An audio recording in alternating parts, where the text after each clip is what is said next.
But I want to finish this conversation, Lute, by asking you to share the research that came through your dissertation, because you not only took this passion in the work that you're doing presently and in helping new leaders. I mean, you've been creating content for new leaders as you've grown in your leadership. But then when you had the opportunity to become Dr. Lute Croy, you focused your dissertation on new leaders. What did you discover in that research that would help listeners think about their own leadership? Yeah. So, I mean, there were a few things that really stood out. So my study was the perceptions of new assistant principals as it pertains to how prepared were they when they entered the role, right? So I interviewed, I did a qualitative study. I interviewed 16 new assistant principals, which are people with less than 3 full years in the role. That's kind of how we define that. And the things that I was really interested in was what were you most prepared for? What were you least prepared for? Did your principal preparation program do a good job of preparing you for the role? You know, how do you feel about that? And, just those kinds of questions, right?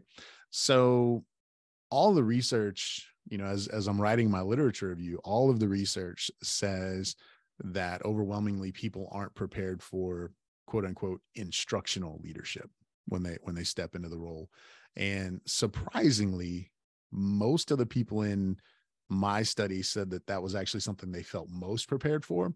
And there's, confounding variables that could certainly impact that, right? There's most of the people that were in my study, for whatever reason, had been instructional coaches or curriculum coordinators. So they had really strong backgrounds in instruction. But I think if this study was replicated in a lot of different places, I don't know that that's what the sample would look like. I think it was very unique to the area that I'm in and the people that I happen to get from my study. So I don't know that that's normal for everyone to feel like they're most prepared for instructional leadership. But nonetheless, the thing that, so 50% of the people in the study said the thing they were least prepared for was the amount of work that comes across their desk in a day. Time management was huge. They just didn't know how to keep up with. And I think most school leaders can relate to that, right? There's just so much that you're not potentially prepared for in any given day. Not that you can't do the work. It's just, it comes at you from all different sides, right? And some of it can be teachers, some of it can be students, some of it can be parents, some of it can be district telling, bringing another thing to you. So that made a lot of sense. The one thing that I think really stood out in the study was what I've called this incongruence between what the responsibilities that assistant principals said they were responsible for versus what they said was most important. And when I looked at that, I kind of had like the top 10 most mentioned responsibilities when I'm asking, hey, what are the things that you're responsible? And they start listing off, right? I'm responsible for this and this and this. 88% of them mentioned student discipline. 81% of them mentioned parent communication. 75% of them said something about monitoring student attendance. 63% of them said managing paperwork or managing documentation, and on down, right? All of those things were very task oriented, right? They're all very specific things. But then when I asked them the next question of, what do you think are the most important responsibilities for your role? Number 1 is instructional leadership. Number 2 is supporting individual student needs. Number 3 is safety and security. So the things didn't line up. The things that they said they were spending all of their time doing didn't line up with what they thought were the most important responsibilities. One of the participants, he described it this way. He said, I always feel like I'm not doing enough of the things that I'm really supposed to be doing.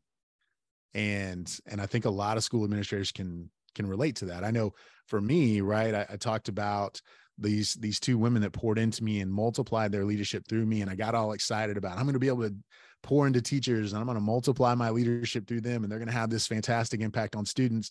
And then my first year, I felt like I couldn't get into classrooms. I'm like, how can I impact instruction if I can't get out of my office and get into classrooms? And I think that is exactly what this guy was saying when I interviewed him for my study, because that was his frustration. And that was that same frustration that I heard over and over and over again, is that I'm doing the things that I have to do because they're, and I think, is it Covey? He talks about doing what's most important versus what's most urgent, right? And we tend to live in this world of urgency instead of really doing the work that's most important sometimes.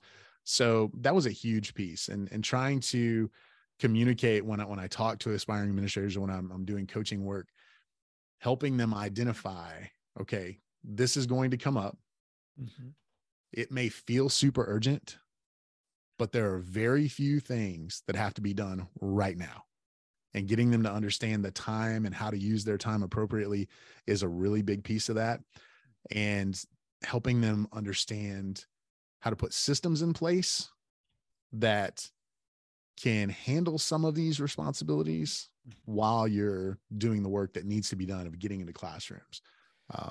Wow. Well, Lute Croy, man, that's so rich and so deep. And I know that we're just touching the tip of the iceberg when it comes to the work that you're doing. So that's why I want Principal Matters listeners to stay connected with you, especially if you're listening to Lute and like, oh my gosh, Lute, I need to go deeper into these topic areas. Then you need to spend some time on Lute's website. You need to reach out to him for some ongoing PD. And Lute, I know when I work with principals too, I do a session on what I call the 8 hats, the essential roles that school leaders wear. And one of them is on organizational leadership, because there's so many things that leaders have to do. And that organizational leadership area is really the nitty gritty. That is where it gets so practical. And I spend a lot of time in that session talking about identifying key responsibility areas, training people to treat you like you want to be treated, understanding those systems for people and processes and time management.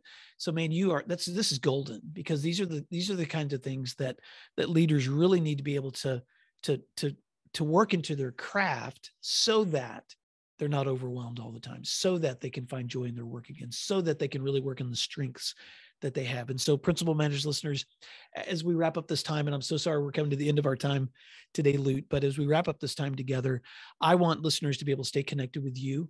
If you're listening to this and you want to reach out to Lute, I'm going to have him share his contact information. If you're listening to this and you want to reach out to me and you're like, Will, I want some more training on this too, then reach out. But you can always find me at will@williamdparker.com is my email address. And I'd love to have some further conversations with you. But Lute, how can folks stay connected with you? How can they find your content, and how can they reach out to you if they want to talk more? Sure. The easiest place to find me is on Twitter, at Lute Croy. So it's just my name. It's really simple. And you can email me at lute@thenewschoolleader.com. And if you're interested in, so we put out a newsletter every few weeks for new and aspiring administrators, just things that'll help you grow and things that'll help you think through the next steps in your leadership journey. We do that. If you're interested in that, you can check it out at thenewschoolleader.com/subscribe. And if you go to those places, it'll lead you to all the other things that we do.